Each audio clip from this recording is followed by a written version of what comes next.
Right, so here I am with KangruKenny, now the coach of DarkZero in the lead up to the sixth Invitational. Kenny, how you doing? I'm doing very well, thank you. Right, so I figure the best place to start this interview is kind of how you got to DarkZero in the first place. Like, how did we go from ITB announcing that you guys are free to explore your options to landing on a North American team, and like, why DarkZero? Well, ITB, it wasn't quite as clear cut as everyone able to explore their options. Oh, okay. I was kept on, and I was the only person kept on with ITB. All five players were released from their contracts. I stayed in my contract because with the 2025 changes to the Blast program for Siege, um, ITB didn't get in the partner program, but they want to stay in Siege. So financially for them, not getting partner program was a big hit, which meant that they couldn't financially sustain paying the players. But the idea was for me to stay on and rebuild a team for the 2025 Challenger League to then re-qualify to EUL throughout 2025. But Okay. then um, DarkZero approached. I got a message from BC one night. I remember it distinctly. I was on the sofa watching I'm a Celeb.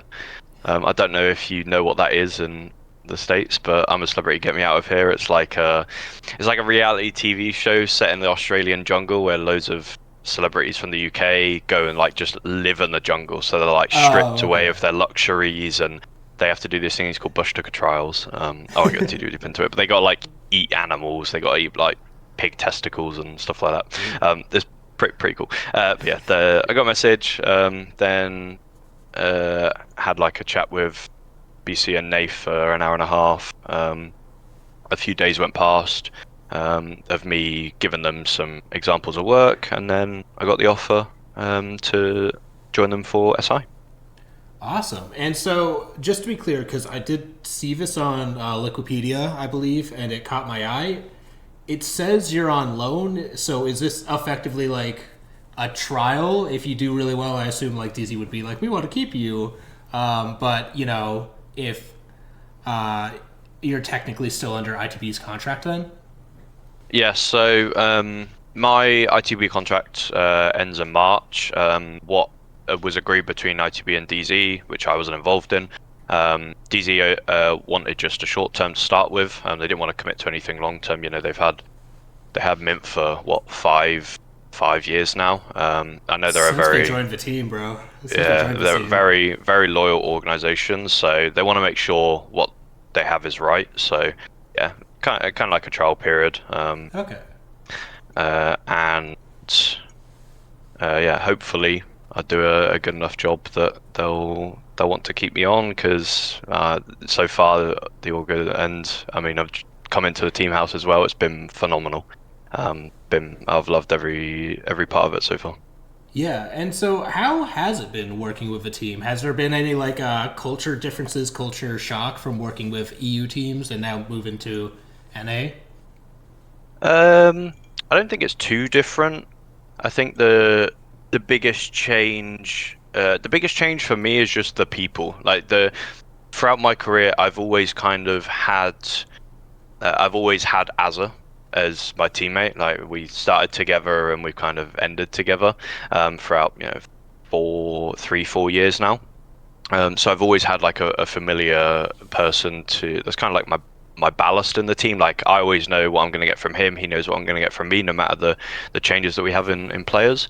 It's the first time I haven't like chosen my team, so to speak. I I would never pick up a player myself that I think has a heavy ego. I don't like working with people who think higher of themselves than any other player in the team. Like a team is all for each other. You know, you're working together. So there was like a risk, or not a risk, but like a worry for me that okay, I'm coming into a team where I haven't chosen the players. Am I going to get on with everyone? But everyone is really nice, out of game, like super down to earth. People that I'm now living with. No one's like leaving the kitchen in a state, which would be a gripe of mine. I've when I went traveling in like Australia for a year, and I just learned that anyone that doesn't have like standards of living, I just can't bear like just leaving stuff messy. And but everyone's really nice. Enjoyed meeting everyone, and that only builds a good environment for work. Yeah, and so I did want to know, ITB, like you mentioned, was a team that you effectively built yourself. You chose the players, and as far as like cores of teams go, it was pretty young. DZ is a much different team with much different expectations. Has this changed like what your responsibilities as a coach are? Because now it's not so much like teaching the game so much as, hey, how do we refine, right? Or is it something different?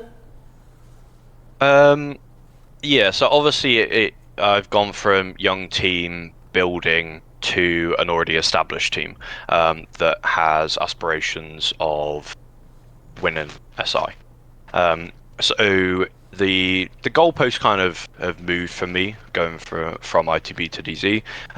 We've now gone from okay, we want to qualify to events to an organization that is expected to win events as they have done before. So it's uh, the change. I think because I come from everyone EU, NA, Brazil, like they all see the game very differently. So I think about marrying like the ideas and the philosophies of the game. I'm big on like unpredictability and consistency building. And that comes from like the team play, the coordination, the cohesion, and ultimately that all comes down to the communication. So any uh, any inconsistencies that I see can be built up because it's no secret that this team has a wealth of talent. It's about bringing all that together to eke out the extra 5-10% that instead of like the game that knocked them out of Montreal against SSG, they won the first map 7-5, lost the second map 7-5, third map 7-5. Like, it's not like their underperformance in Montreal is a result of them being completely behind. Like it's these small margins and adding more depth and more unpredictability to them will only enhance that to now, win 7-5, win 7-4, and that ultimately is going to carry you through the tournament. Yeah, and so I want to ask. I know you've mentioned that you really like having a two-shot caller kind of structure for a team. That's how ITB was set up while you were there. How is DZ set up? Because at least from the outside looking in, I kind of go, all right, Nafe's probably the shot caller, but who's that second man, like, kind of helping him out? It's almost perfect. So yeah, as you said, Nath is like the backline caller, and Pamba is the frontline caller. Oh, okay. I didn't realize this from an outside perspective, but super like impressed with how vocal Pamba is on okay what he sees, what opportunities he can go for, what gaps he spots, and then hence creating that as like a team-wide plan that people can get involved in. Fantastic, like genuinely, he's very similar to how Azza was, and like the dynamic that I had with Azza and Kenny, Nathan Pamba suit that very similar. So the structure is already there for what I deem as most ideal for a team: frontline caller and backline caller. Awesome. All right. And I want to ask because Kobe is the most recent pickup, and not only that, he's like straight from T2 before he got called up to DZ. How has working with Kobe been, and like how has that been working with such a young talent, especially because it seemed like before your time, DZ had a little trouble like finding the right role for him. Has there been any issue with that, or has that been like completely solved? We know how to make best use of this gunner.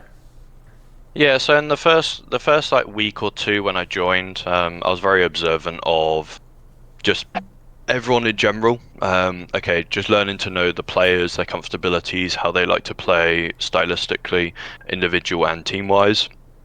And keeping a close eye on Kobe because one of the things that they mentioned to me when coming in is learning to or helping bring Kobe up in experience and his game sense because he is extremely young. I mean, he's only been on PC for a year. Yeah. You know, he came from literally no competitive experience from Xbox onto PC. And you think of the people that he's competing against at SI.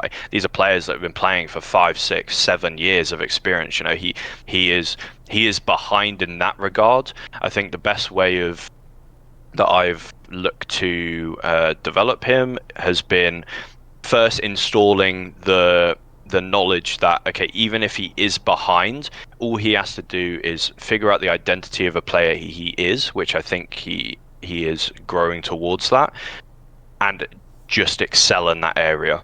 And if he excels in that area, along with me day by day, and VOD review by VOD review, scrim by scrim, him just learning more about the game, what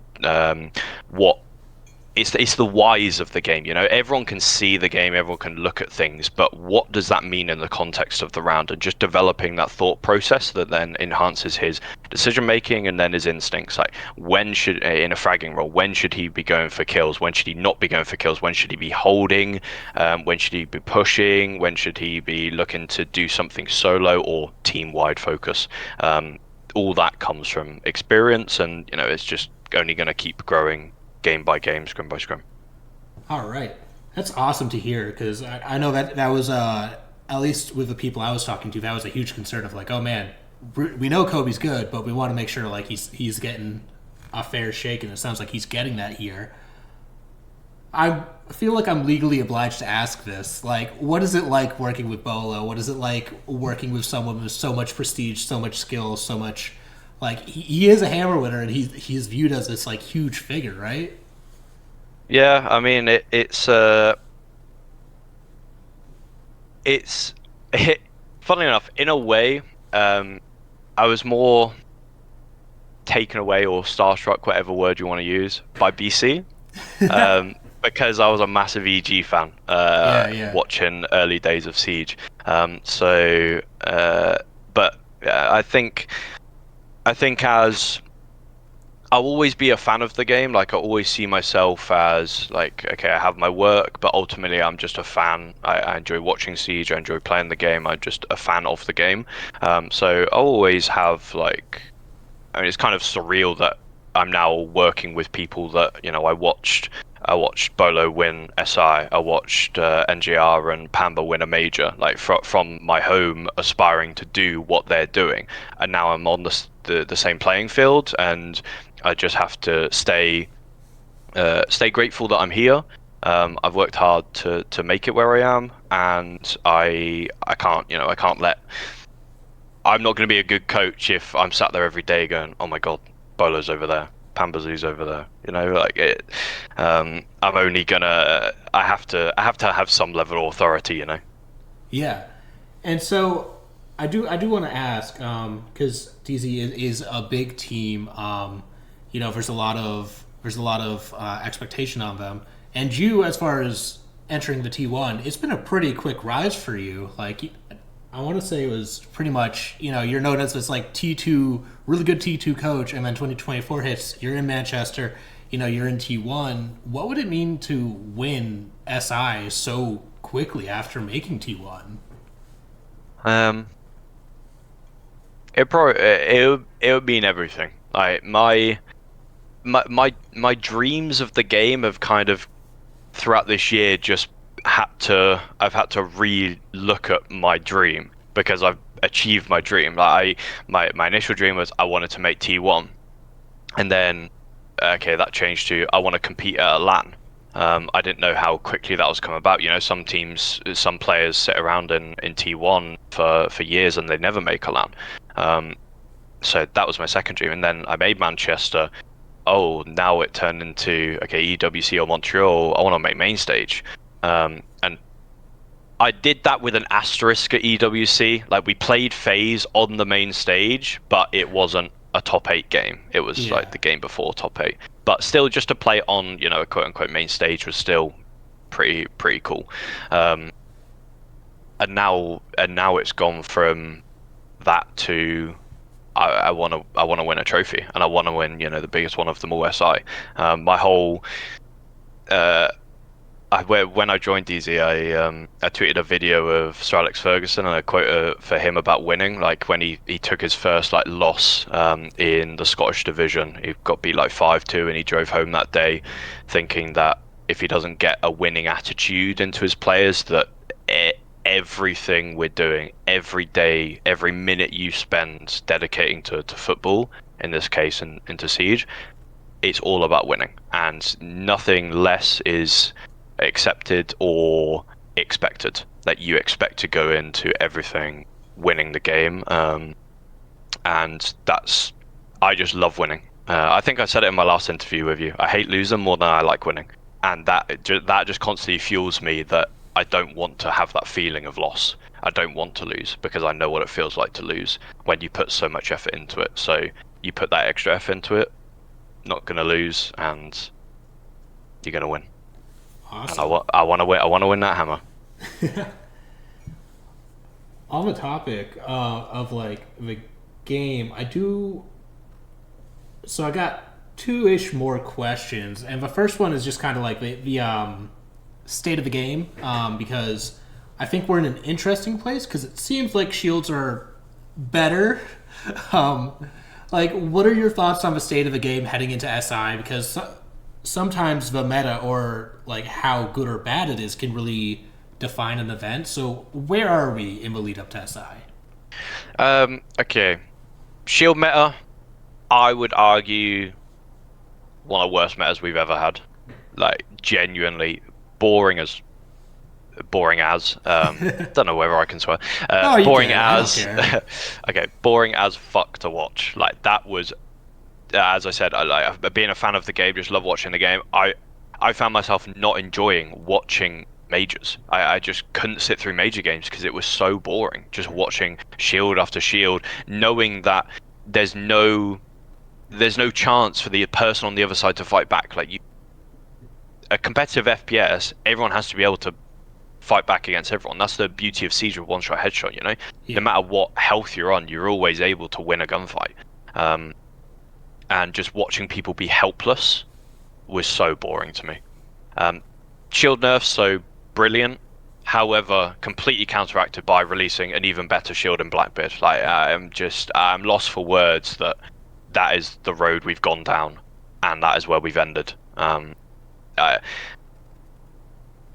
think the other changes, I actually like the sense change. It actually makes him viable. I tweeted like a year ago the changes that I'd like to see to underpicked operators, and one of them was sense Warden not being able to see through the sense wall, because with Warden being so like literally a mainstay in every lineup, every bomb site, because of how prevalent the flashbangs were, how good Ying was. He was in everywhere, so there was no point ever picking sense, and no point ever even throwing a smoke grenade, unless you knew there was no Warden. I actually really like that change, and it's creative for some really, or it's made for some really creative plays that you can do with him. So I think he'll actually be seen quite a fair bit at SI, Awesome. just from scrimming, other teams. But I think we're in a very, very good meta right now. I think the meta was nearing perfect at SI, the previous SI. Controversial, but I did like the nade change, and I thought that made for a slightly more enjoyable viewer experience. In the same way, the shields, right? Nades from under, you had literally no counter to. Like you had no way of saving yourself or fighting back. You just had to sit on hard floor, in which that may be a way less favorable position to do so. Yeah. And then it means there's now risk for the attackers to, if they want to push someone out of position, they have to buck under or they have to Deimos under, and at least then there's a chance for the defender to fight down that vert, rather than a nade flying from nowhere, no time to react, from complete safety. So it's a good meta. I'm enjoying where the game is at. I would still like a lot of underperforming or underpicked operators to get buffs, like.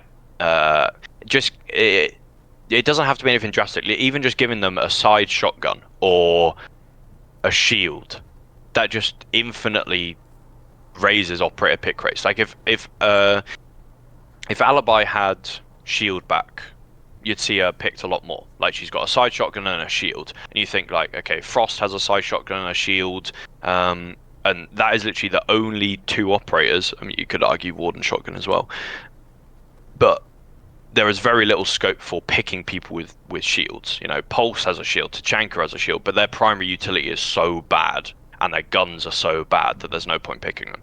Yeah. So if you want a shield in a lineup, you're literally confined to Ela, Frost, Warden, and that's it. You have three operators out of what? How many do you have? Like 35 on defense that are viable shield operators. I think few like Rook as well. You could argue that Rook should have a side shotgun the same as Doc. Like Doc would never be picked if he didn't have a shotgun. Shotgun and barbed wire. Like sometimes, okay, if his army's banned, you pick Doc just because it is one of the only few operators that fill barbed wire. Similar thing to that. Like you've got Smoke as army, Oryx is out of favor now, and Doc. Those are like your barbed wire operators. The other barbed wire operators, Maestro, Aruni, I can't even think of any more. Like, just complete shit. I think Pulse also, but same issue, right? Yeah, like Pulse has barbed wire and shield. Like, who is ever picking Pulse to not play a C4? Like, it's the whole point of the operator. Yeah. I saw it once with Penta back in year 2, so I think it's totally viable. All right. Last question before we close out here. I noticed that you have an analyst who I haven't really seen around the block that much, and that is Bushi. Who is this guy, and like, what does he bring to the table? Because you don't just get signed to DZ off of nothing, right? Yeah, so Bushi, he does all the like internal stats for the players, like individual stats, so we can look at areas of improvement in terms of, okay, how often is this player's death being traded, or how impactful is this player's death on a round. So there's actually a really interesting statistic that like if said player dies or gets a kill, what are your flips in percentage of winning those rounds? Like how drastic is the flip? And I think that's a really interesting statistic, because it's swayed by like what operators and what roles people play, and it just in this meta you see that the people playing like the initiator operators, so people who are on the shields, people who are on like those Grim, Ying, shields, if they die, your percentage of winning the round really falls off. So that's just like an interesting, it shows you how strong those operators are. You're putting so much stock into those operators gaining value that if they don't, then you're on an uphill battle to win the round. And then external stats for teams competing in SI as well. Some stats that I just physically don't have the time to log. We don't have any automated or APIs in Siege that automatically gather data, so it all has to be done manually. Credit to him, sits down and logs the stuff that I just don't have the time to do, but it gives me really valuable information in terms of map bans, operator bans, sites, which is really useful, because that's like the objective look at what to play and who to ban, as opposed to when I just I watch the VODs of teams, I watch their maps, I watch how they play it. I'm looking at it from a subjective point of view. I'm looking, okay, what do I think of their map, and what do I think of how much value this operator's bringing? Should we ban it? I can compare that to the quantitative data of the hard facts. How good are they with that operator? How much do they pick it? How much do they win when they pick it? Awesome. All right. I feel like I've had you here long enough. I'm sure you've got prep to do for SI. Is there anyone you want to shout out? Anyone you want to, kind of give flowers to or whatever? Well, thank you, DZ, for giving me the opportunity, and the team for being so welcoming. I've flown halfway across the world.